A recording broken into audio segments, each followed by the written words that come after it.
안녕하세요. 부자 오빠입니다. 어제도 미국 증시가 크게 올랐습니다. 나스닥은 1% 넘게 올랐고요. S&P 500 0.7%, 다우존스도 0.6%가 올랐습니다. 특별한 호재는 사실 없죠. 그리고 딱히 해소된 악재도 없습니다. 한마디로 어제 주가가 빠졌어도 아무 할 말이 없는데 그냥 올랐습니다. 이건 시장 마음이죠. 물론 이유는 얼마든지 갖다 붙일 수 있습니다. 제가 하나 그냥 갖다 붙여 보겠습니다. 자, 어제 나름 큰 이슈가 있었는데 여러분들 오픈 AI에서 만든 챗 GPT 다들 잘 알고 계실 겁니다. 인공지능을 사실상 주도하고 있는 기업이라고 할 수 있는데 챗 GPT 열풍으로 인공지능이 엄청나게 뜬 적이 있었고 물론 지금도 현재 진행형이긴 합니다. 그로 인해서 엔비디아 주가도 겁나게 많이 올랐죠. 그리고 너도 나도 챗 GPT와 비슷한 플랫폼을 내놓기 시작합니다. 그 잘 나가는 빅테크 기업들, 정말 웬만한 빅테크 기업들은 챗 GPT 열풍에 동참하게 되죠. 그런데 그 챗 GPT를 만든 오픈 AI 이사회에서 CEO를 해임해버립니다.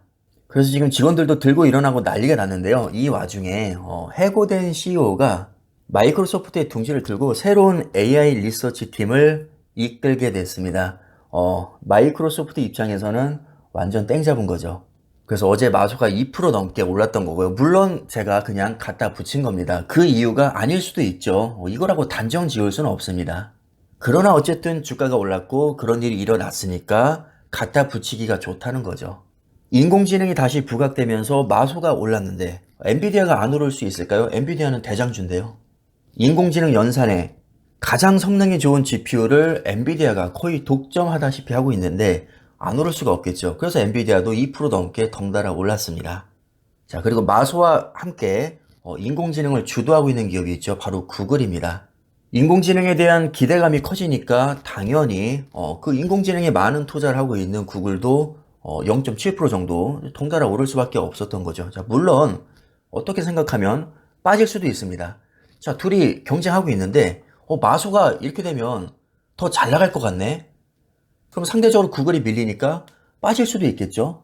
만약에 빠졌으면 마소가 상대적으로 너무 주목을 받으면서 라이벌인 구글이 이렇게 되면 마소에 너무 밀리는 거 아니냐, 우려감으로 하락했다, 이렇게 해석하면 그만이고요.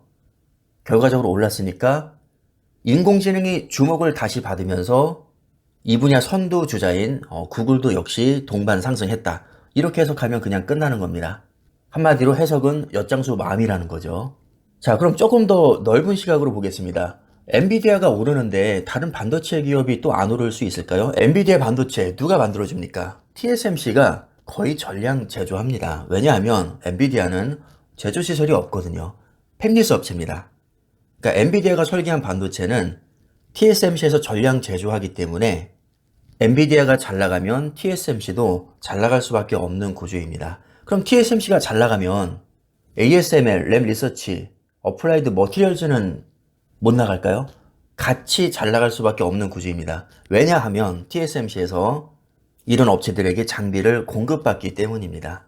그럼 마이크론은요? 엔비디아에서 만든 GPU는 절대로 혼자서 동작을 할 수 없습니다. 반드시 메모리 반도체가 있어야 되는데 여기도 종류가 여러 가지가 있죠.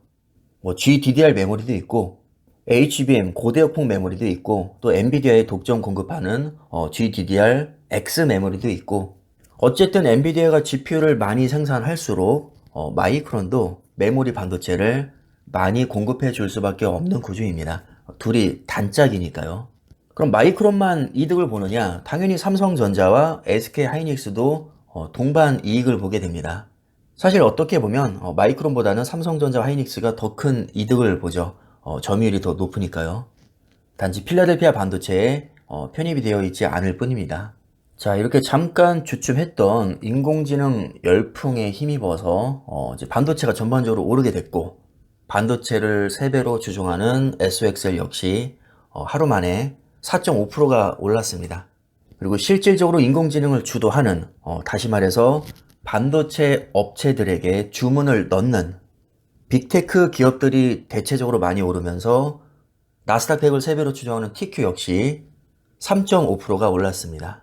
올해 들어서 상승과 하락을 나름 꽤 많이 경험하면서 우여곡절이 좀 있었지만 결론적으로 세배 레버리지인 TQ와 속슬은 거의 뭐 160% 정도의 굉장히 큰 수익이 났고요. 한 배짜리인 SXX와 QQQ는 약 50% 정도, 정말로 한 3배 정도 지금 차이까지 벌어졌습니다.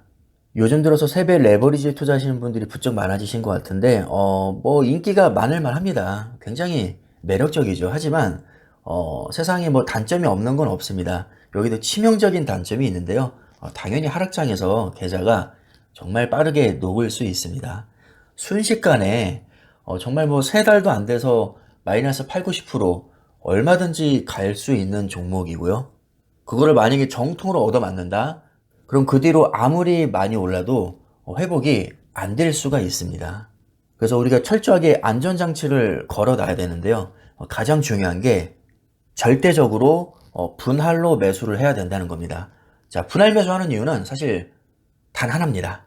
최악의 경우 고점에서 몰빵했을 때 하필이면 폭락장을 정통으로 얻어맞으면 완전히 날아갈 수 있기 때문에 그것을 방지하기 위해서 분할 매수하는 겁니다. 그러니까 최악의 상황을 피하자는 거죠.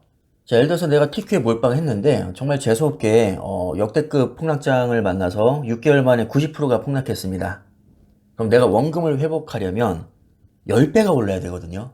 멘탈이 안 나갈 수가 있을까요?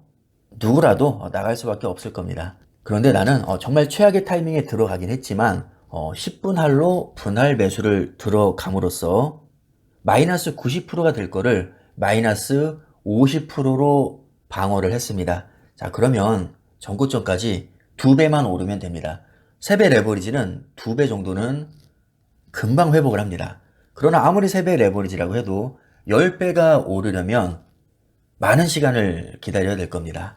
즉 똑같이 최악의 타이밍에 들어갔어도 몰빵한 사람은 10배가 올라야 본전되고 분할 매수한 사람은 2배만 오르면 본전까지 갈 수 있다는 겁니다. 여기에서 어마어마하게 이제 심리적인 차이가 생기는 거죠. 근데 반대로 내가 매수하자마자 막 6개월 만에 10배가 올랐습니다. 역대 최고 폭등장을 만났습니다. 그럼 당연히 몰빵한 사람은 10배를 다 먹을 수 있지만 분할 매수한 사람은 2배밖에 못 먹을 수 있겠죠. 쉽게 말해서 상승장에서는 몰빵이 좋고요. 하락장에서는 분할 매수가 좋습니다. 근데 상승장이 올지 하락장이 올지 알 수가 없기 때문에 최악의 상황을 피하기 위해서 내가 상승장에서 덜 먹더라도 나는 리스크를 방어하는 게 더 중요해. 그런 분들은 분할 매수를 하는 게 좋습니다. 나는 지금이 저점이라고 100% 확신해. 자, 그러면 뭐 몰빵이 아니라 뭐 사채까지 다 끌어다 완전 올인해야죠. 그럼 더 금방 부자가 될 수 있잖아요. 그러나 아무도 주가를 예측할 수 없기 때문에 그렇게 위험하게 하면 안 된다는 겁니다. 인생을 담보로 그렇게 모험을 걸 수는 없습니다. 상승장에서 많이 먹는 것도 중요하지만 하락장에서 망하지 않는 것도 굉장히 중요합니다. 아무리 장기 투자자라고 해도 정말 아무 생각 없이 야 무조건 존버하면 개이득이니까 나 그냥 대출 받아서 몰빵할래. 자, 이렇게 대책 없이 투자해서는 절대 안 됩니다. 같은 장기 투자를 하더라도 좀 더 전략적으로 어떻게 보면 이익을 극대화하는 것보다는 최악의 상황에서도 망하지 않을 정도로 안전장치를 걸어놓는 게 가장 중요합니다. 그래서 분할 매수를 강조하는 거고요. 절대 무리하게 비투하지 말고 여유 자금으로만 하라는 겁니다. 그래서 경우에 따라서는 내가 현금을 확보하기 위해서 익절이나 손절을 할 수도 있는 거고요. 그게 내가 마음이 편하면 얼마든지 그렇게 해야죠. 나는 이미 너무 많이 들어가 있는데 여유 자금이 하나도 없다. 그런데 추가적인 수익도 거의 없다. 심지어 이렇게 같은 상황이라도 누구는 세배 레버리지에 너무 높은 비중으로 들어가 있어서 익절이 필요할 수 있고요. 또 어떤 사람은 포트폴리오를 애초에 분산을 잘 시켜놨기 때문에 나는 익절 없이 그냥 가도 돼. 이거 세배 레버리지 폭락해도 다른 종목이 버텨주니까 나는 날아가지 않아. 애초에 뭐 높은 비중으로 투자하지 않았어. 이렇게 상황에 따라서 또는 투자 성향에 따라서 얼마든지 본인이 조절하시면 됩니다. 정답은 없습니다. 정답은 없지만 어떤 형태로든 안전장치는 반드시 걸어야 된다. 그 안전장치는 본인 스타일대로 걸어두면 되겠죠. 뭐 그게 익절이든 손절이든 리밸런싱이든 투자자 본인이 잘 조절해 나가시면 될 것 같습니다. 그럼 오늘 영상 여기까지 하겠습니다. 감사합니다.